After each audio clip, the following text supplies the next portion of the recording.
Good afternoon, students. I have come with another video of managing human resource or managing human relations. This is module 5.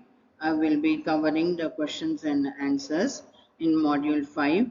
So, my name is Mrs. Tanuja Nair. I am assistant professor at Gibbs B School, Banshankari.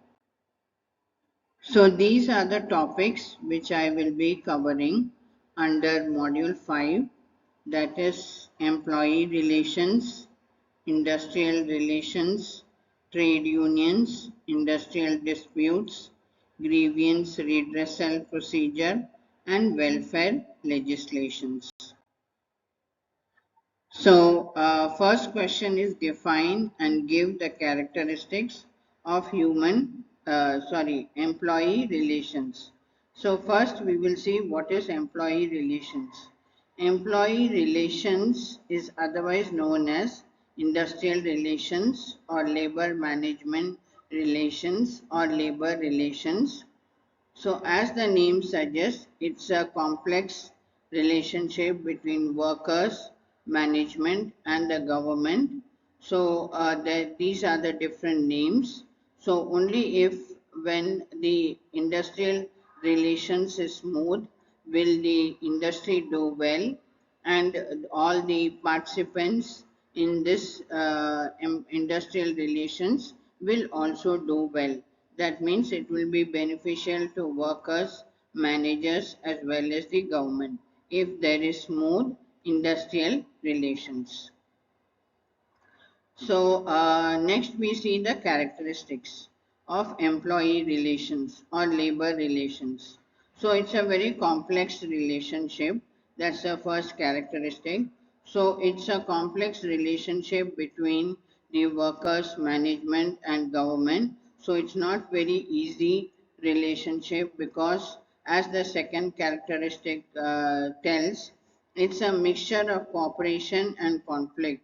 That means the relationship is not smooth always. Sometimes the workers are cooperating with the management or the management is cooperating with the workers, but sometimes there will be conflict between them. So the government will be the mediator or government will be the body which will try to implement various laws, industrial laws, labor laws, in order to make sure that this relationship continues smoothly.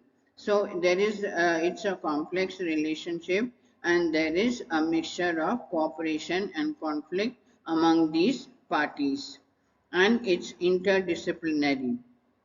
That means this employee relations borrows knowledge from various subjects like sociology, political science, law, economics, psychology, because it's dealing with humans and humans are very unpredictable. Their behavior keeps on changing. So it's a lot of information from psychology, from sociology will help to manage the relationship between the workers and the management. So that is why industrial relations borrows a lot of information from various subjects and is multidimensional in nature. That means this relationship is affected by many factors. It could be due to industries, it could be due to influence of individual companies, it could be due to the influence of technology. Technology, you know, it is growing, so it can affect the relationship between the workers and the management.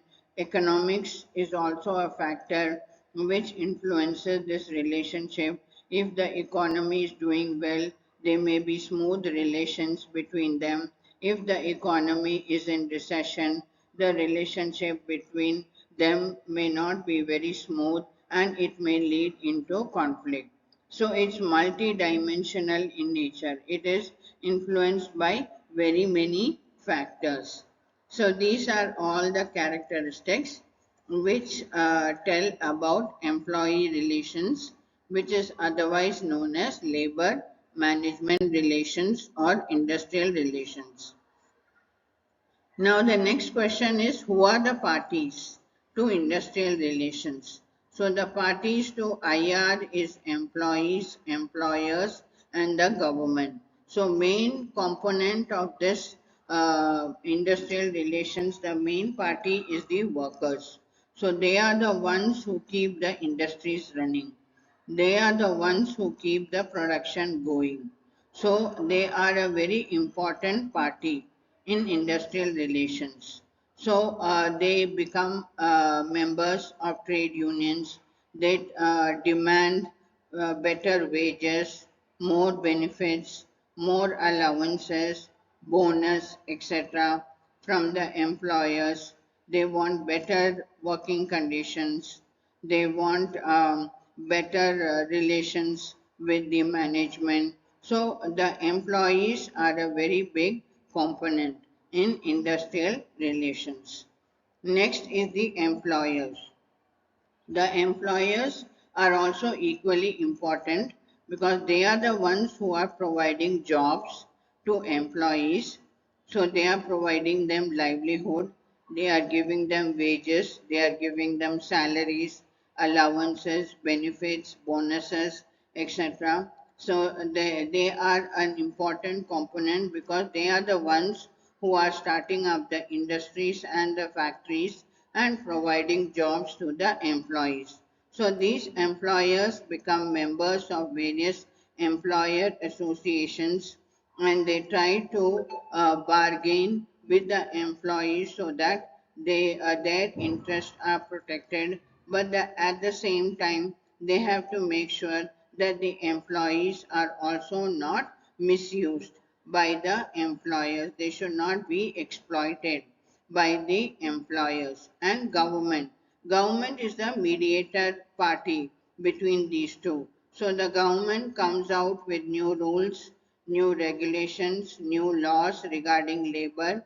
So its main agenda is to protect the welfare of employees, to promote the interest of employees. So they try to make sure employers are not exploiting the employees, or vice versa also it can be. Sometimes employees will be exploiting the employers, which is not very common.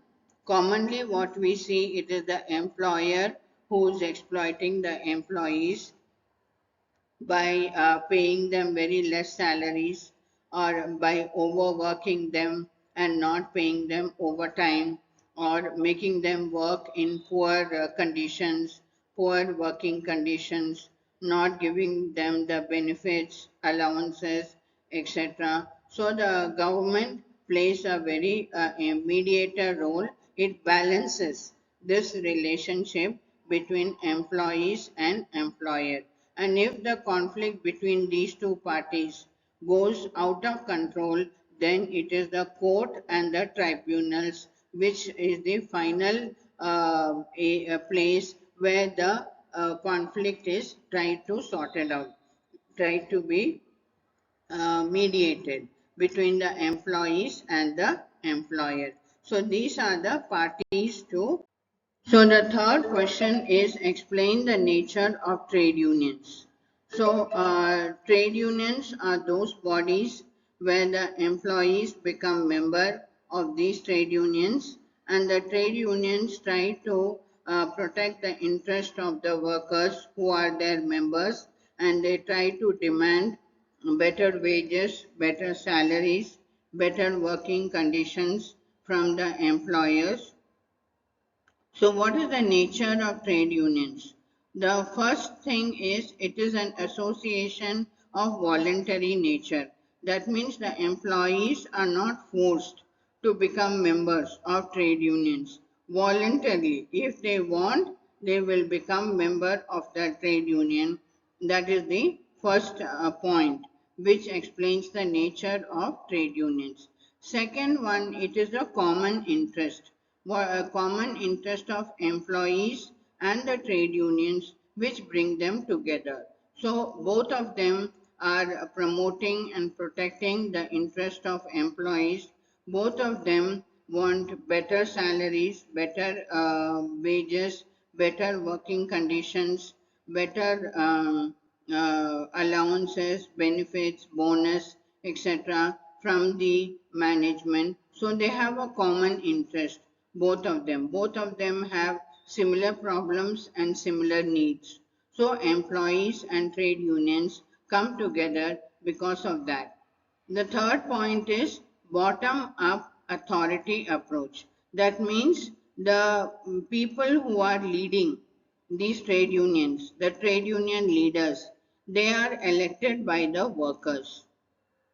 So the workers only themselves will select who their leader will be, who will be the trade union leader. So actually the authority or the main power for the trade unions lies at the bottom. That means at the employees level.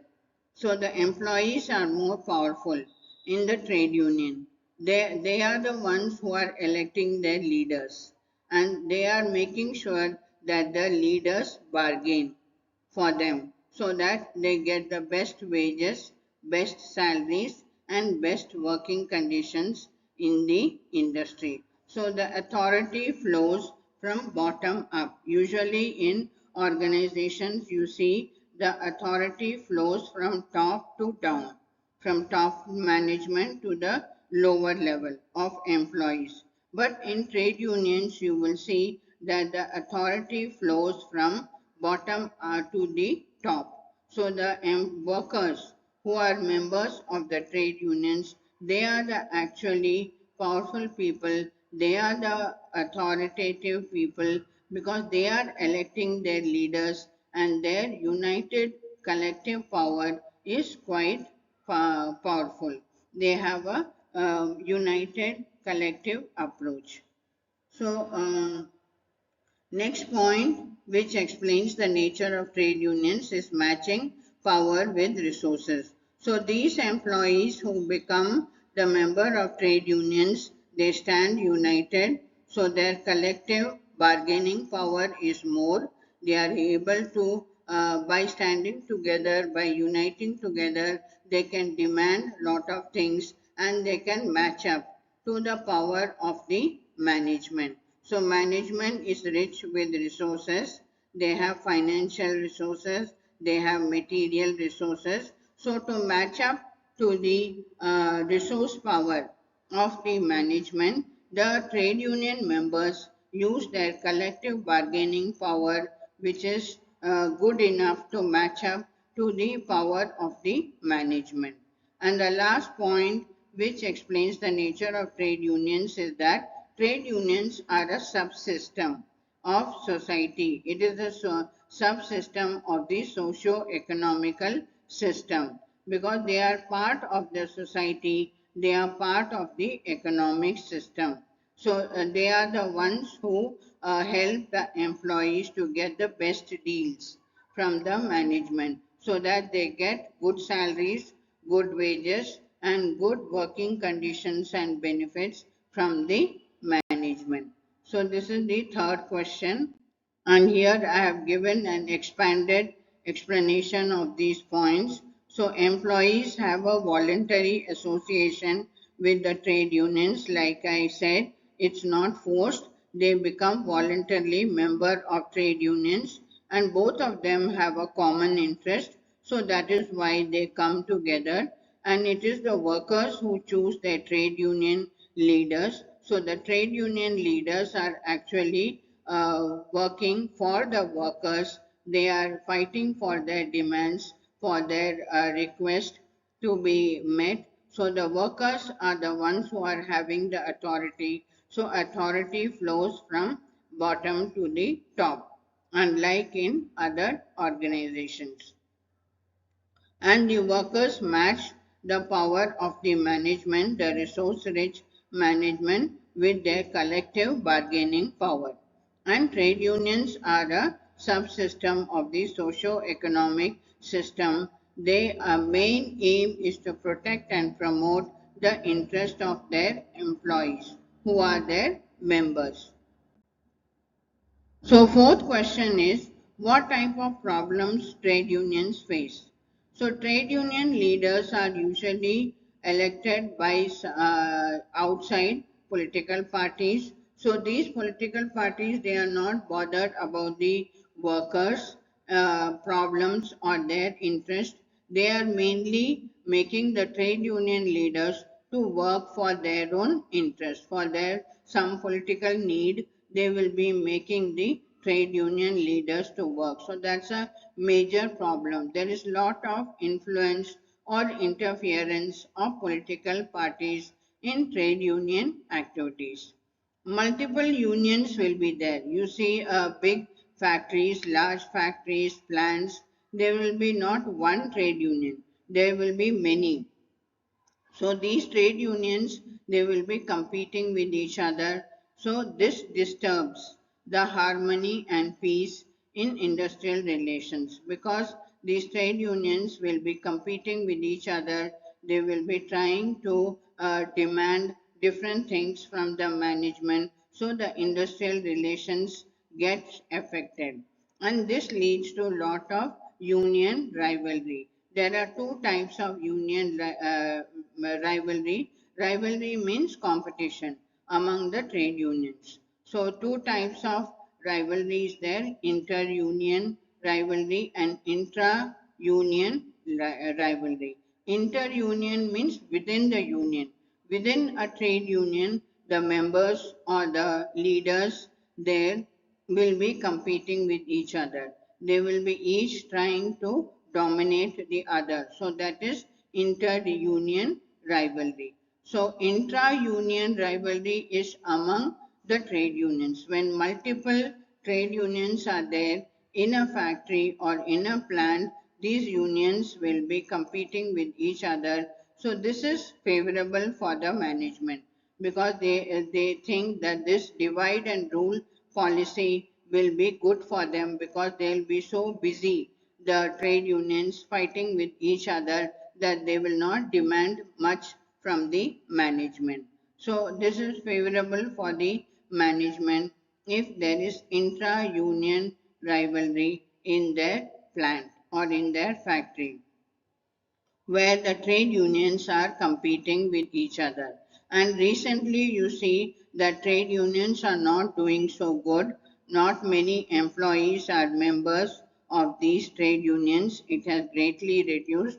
So, employees don't need these trade unions. The modern companies like MNCs and all, they are paying quite well to the employees. They are taking care of them well, so there is no need of trade unions. And managements are also of most companies, they are not exploiting their workers. So because their main revenue is from membership, since the membership has gone down, the trade unions are in a poor financial position.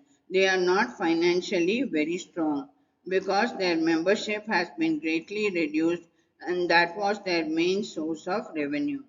So, this makes the trade unions very weak because financially they are not very strong.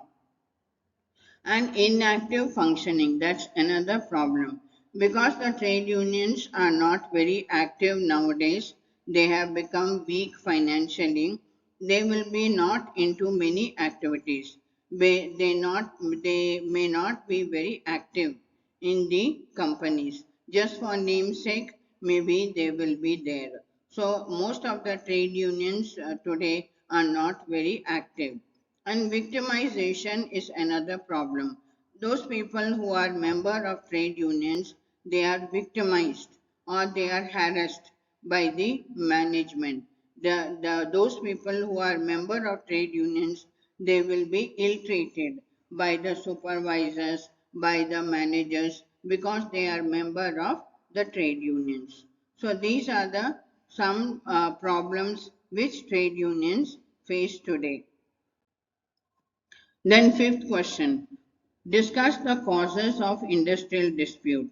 So first we will see what is industrial dispute. Industrial dispute is otherwise known as industrial conflict. So when this conflict arises, when there is a difference of opinion, between the management and the workers. That means the management and workers are not agreeing on something. So then conflict or dispute arises between them. So what are the major causes of these industrial disputes? Economic factors, non-economic factors, management practices, trade union practices, legal and political factors. These are all the causes of industrial disputes. So economic factors, this is the common factor, like workers are demanding higher wages or they want a change, increase in their allowance or bonus, or they want a share in the company's profits. So this is a very common demand by workers. So economic factor can be one which will lead to a dispute between the management and the workers. Also, non-economic factors are there. Usually, you will see in unorganized sectors, the companies will not be providing good working conditions, or they may be making the employees to work for long hours for less pay, and modernization or automation of the plant would have happened. So, this would have affected the employees. So, personal issues could also be a non economic factor where the employee has been removed, he has been laid off by the company. Political issues, some political party would have interfered between the management and the workers, so they deliberately try to bring conflict between the workers and the management. Misconduct among the employees. Employees have done some indiscipline, they have done some wrong in the company. So that would have led to a conflict, non recognition of trade unions, and so many miscellaneous causes. So these are all the non-economic factors which can bring about industrial disputes. Management practices, like some management, they will be unfair labor practices, like they ill-treat their workers, they violate the rules, the norms, they employ children below 14 in their factories, like in firecracker companies and all. Still today, they employ children below 14 and pay them very less. So, such kind of management practices can also lead to industrial disputes. Trade union practices is when there is lot of rivalry among trade unions. They are not cooperating with the management, they are not helping the employees, or they are not cooperating with the management. That can also lead to industrial dispute. Legal and political factors is when there is too many labor laws, which is affecting the smooth functioning of companies, or political interference is more. Political parties are interfering into the working of companies. This can also bring about industrial dispute. So these are all the causes which can lead to industrial disputes or industrial conflict. So next question is about grievance redressal. So what is the grievance redressal procedure? So first one we'll see is grievance. What is grievance? It is a feeling of discontentment or dissatisfaction that an employee feels about his employment. That means he may not be happy about his employment. Maybe he is being paid less, or maybe he is made to work long hours and he is not given overtime, or maybe his working conditions are very bad, so he is dissatisfied and he is not contented. So this is known as grievance. So grievance procedure or grievance redressal procedure is a system which is a formal system which is followed in large organizations where large number of employees are there and many hierarchical levels are there. So employees will have lot of complaints, lot of grievances. So to handle all those complaints or grievances, they will have a system which is known as grievance redressal procedure. So this diagram you can see how the grievance handling procedure happens in companies. First, they identify the grievance. They identify that what is the grievance the employee is facing, and then they define it clearly. And step three is they collect all information. Suppose an employee has a complaint against his supervisor, then the HR people will first identify what is exactly the complaint, and they will collect data. They will speak to all the people, other people in the department, and see what is the problem between the supervisor and the worker, whether there is a problem between them. They will collect all the data. Step 4, they will analyze and try to solve the problem. Step 5 is prompt redressal. They will come out with steps. They will decide what steps to take to solve this particular problem. And final step is they will implement these steps, and then they will see how they will do follow up to see whether the worker is now happy, whether his problem has been solved or not. So this is how the grievance handling procedure happens in most companies. So what is the way to identify grievances? There are many ways to identify grievances of your employees. Most common is the open door policy. That is, the managers keep their doors open so that employees can walk in anytime in an informal way. They can talk to the manager about their grievances and discuss it with them. Second one is observation. The managers or the supervisors, when they are observing the workers while they are at work, if they identify any grievance, they can make a note of it, and then they can go on to solve it. So through observation also, they can find out grievances of employees. Opinion survey is also done in large organizations where they will have group meeting of employees, or they will have interviews with employees where they are collectively bargaining about something, some demand of theirs. That time they will collect their opinion. That time they will note any grievances which they have. So this is also another way to identify grievances. Then we have gripe boxes. These boxes are placed in common areas like canteen or a lobby or rest area in the factory, so employees can drop their complaints in an anonymous way. That means without mentioning their name, they can put in their complaints into the boxes. So this is different from suggestion box, where suggestion box is where the employees give their suggestions, and usually they are rewarded if the suggestions are good enough. So gripe boxes are also a way to identify grievances. Another way, which is also very common in large organizations, is exit interviews.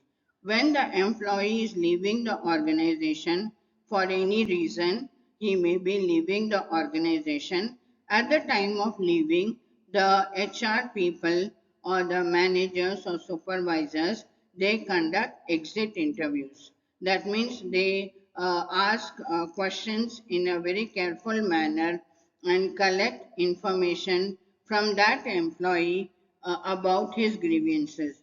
They try to find out his reasons why he is leaving the organization, what is the grievance he has with that organization. They try to find out during the exit interview. So our next question is state the concept of welfare legislation. So legislation is an instrument.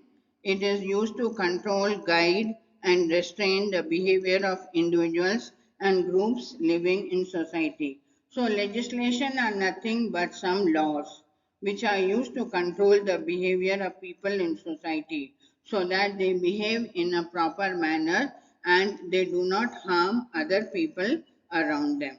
In India, the concept of welfare legislation is the Article 38 of the Constitution, where the state wants to promote the welfare of the people by protecting the people. So the state makes sure that there is social order and it is maintained by all so that justice comes to all the people. And also welfare legislation is covered by the Child Labor Act of 1986, where no child below the age of 14 years should work any hazardous place, any dangerous place. But this act is being violated till today in unorganized sectors like Shivagashi in Tamil Nadu, where many illegal firecracker companies are there. They make firecrackers with the help of children who are below the age of 14 years. They are made to work with dangerous chemicals. So, this welfare legislation is based on the principle of equal opportunity for all and equal distribution of wealth.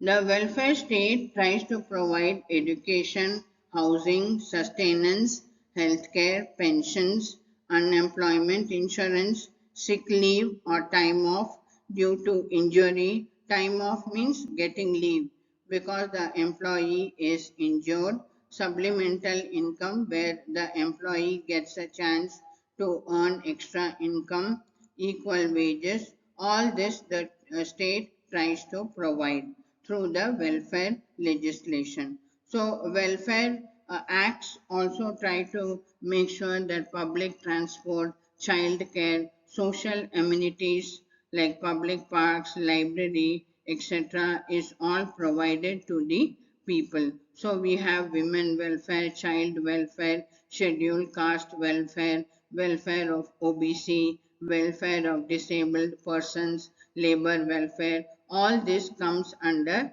welfare legislation where they try to take care of the people, those who are the weaker sections of society, those who are the underprivileged sections of society, so that they are not exploited by other people and their interest is promoted and it's protected. So, this is the concept of welfare legislation. So, what are the factors affecting employee relations? Employee relations is nothing but the way how employers are interacting with their employees, how they manage their workplace, how they handle the conflicts among the workers or between the employer and employee, how they try to create a positive work environment. So, all this is employee relations. So, there are many factors which affect employee relations. One is effective communication. There should be clear and open communication between the employee and employer. If the communication is not open, then lot of misunderstandings can happen which can lead to conflict between them. So it should be a transparent communication between the employer and the employees. Feedback. The next factor. The employees should get regular feedback about their performance from their employers so that they can understand which areas they are strong and which areas they need to improve. Management style. What is the management style of managers and supervisors greatly affects employee relations. The managers should be supportive, they should be approachable, they should help the employees. Then only a positive relationship will develop between them. He should be a democratic leadership style. Transparent leadership style is very important. This will build trust between the employees and employer. Organizational culture. What is the culture of the workplace? What are the values that is practiced in the workplace? What is the behaviors which is encouraged in the workplace? All this helps to build employee relations. So these are all the factors which is affecting employee relations. Participation, how the employees are allowed to participate in decision making activities, how the employees are made to get a sense of belonging. That is, they feel the company is theirs and they should do work well to make their company to grow. Empowering employees is also very important because the more you empower the employees, the better will be their relations with the organization. Giving fair and competitive pay to the employees increases their satisfaction. Giving good benefits and perks to employees also increases the satisfaction of employees and they have better relations with their employers. Flexibility. Having flexible work arrangements also helps the employee to balance their work life. That is, balance both their work life as well as personal life if their work arrangements are flexible. Wellness programs. Various programs are initiated by companies so that employees' well being is assured. Like giving them child welfare allowance or educational allowance or mobile allowance or transport allowance. All these will create a positive workplace environment, giving them a place to rest in the factory, giving them sufficient lunch break. All these will are wellness programs, giving them a chance to learn yoga. All these things will help the employees' well-being.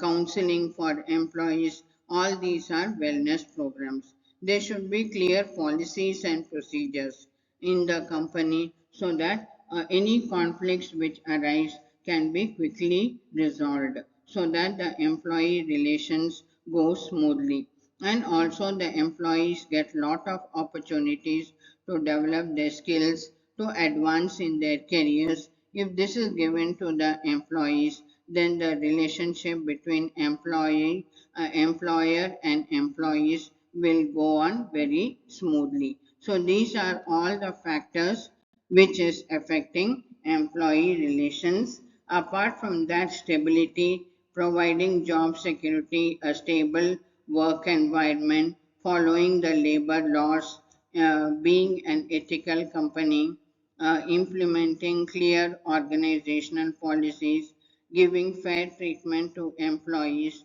not discriminating amongst them. All these will promote positive employee relations. So, with that, I have ended with today's video. So, till I come with my next video, thank you.